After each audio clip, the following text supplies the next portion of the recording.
The whispering shadows late one autumn evening.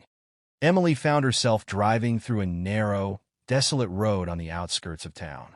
The air was thick with fog, making it difficult to see more than a few feet ahead.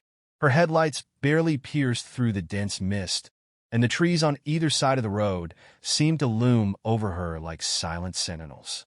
She had been working late at the office and had taken this route, hoping to avoid the busy highway.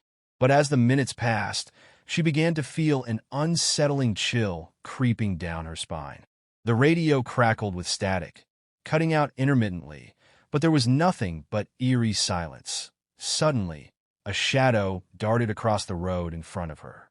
She slammed on the brakes, her heart racing. It was too fast for her to see clearly, but it looked like a person. But no one could be out here, she thought, not in this weather.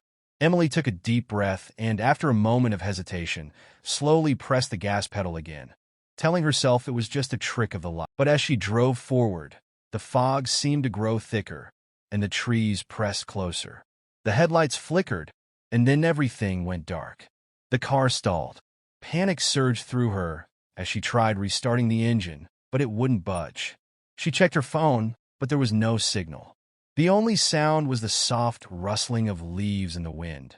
Or was it something else? Something closer? Emily stepped out of the car, feeling the cold night air bite at her skin. She pulled her coat tighter around herself and stared into the fog, trying to make out any shape or form.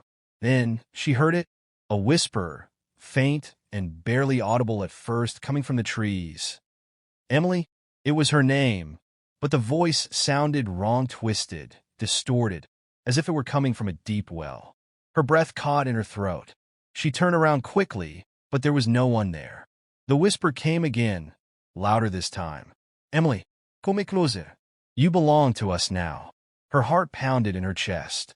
She backed away, her feet stumbling on the uneven ground, but the whispering continued, growing louder, more urgent, until it was a chorus of voices, all speaking in unison. Come to us, Emily, forever. She spun around, terrified, and saw figures emerging from the fog, figures with twisted, skeletal faces, their eyes black and empty.